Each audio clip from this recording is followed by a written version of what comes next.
All right, we're here at WPT Boot Camp in Nassau with Jean-Robert Bellande. We just finished, what are these called?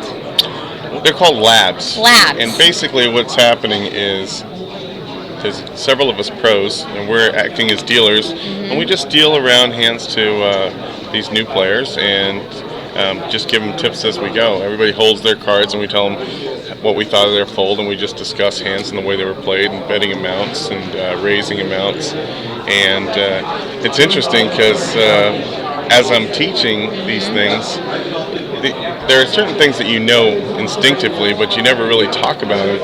And I just realized today there was something that came up that I don't think I've ever read anywhere or even heard talked about that I think is really interesting. And that's this. It's basically when you have your standard raise amount, sometimes it's 2.5 times the big blind, 3 times, 3.5 times, but generally 3 times is pretty much standard. When the blinds are like 25, 50, 150 is a standard raise amount.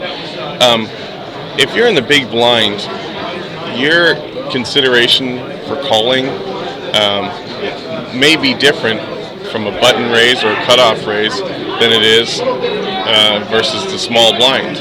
If a small blind makes it 150 to go and you have 50 out there already, you're more likely to call the small blind than you are to call the button, just because your position has certain value.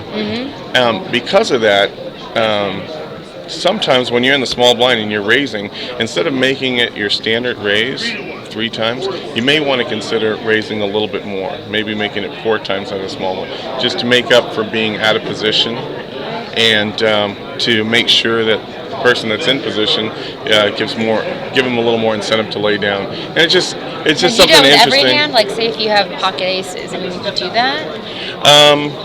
Well, if you have a hand like pocket aces, you may want to give them more incentive to stay in the hand. Right. But I was you don't thinking, want to limp. Right.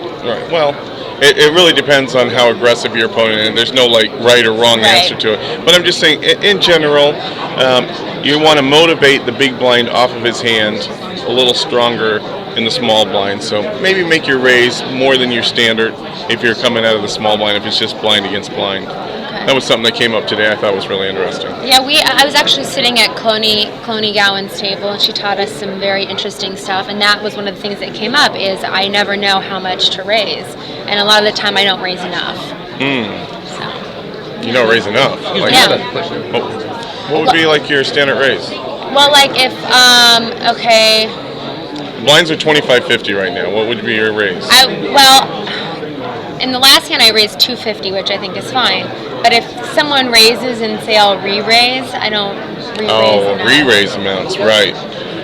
And that came up at our table as well, because there was a raise, somebody made it 150 to go, then the next person made it 450 to go, and then the next person made it 750 to go. And it's like, well, what kind of hand is that? It seemed pretty obvious that person had aces.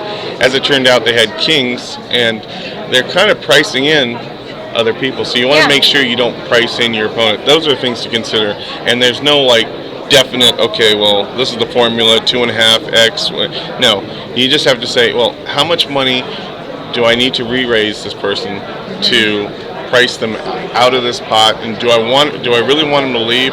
Like for me, if I have a hand like ace king, I'd rather them not play the hand. If I have a hand like aces or kings, I don't mind to call so much. But I definitely want them to pay the maximum price. Well, I'll tell you, so far I have learned a lot, and I've only been sitting at a table for about an hour, so it's been good. Good. And it seems like people are really receptive to learning, and it's fun for us, because as we teach, we actually learn a little bit too. Well, awesome. Thank you so much for coming by. It's good to see you again. I'm bummed that you're no longer on, my favorite TV show, but it's okay. You're here at boot camp with us. Yeah. All right, Kimberly. Let me get back to work.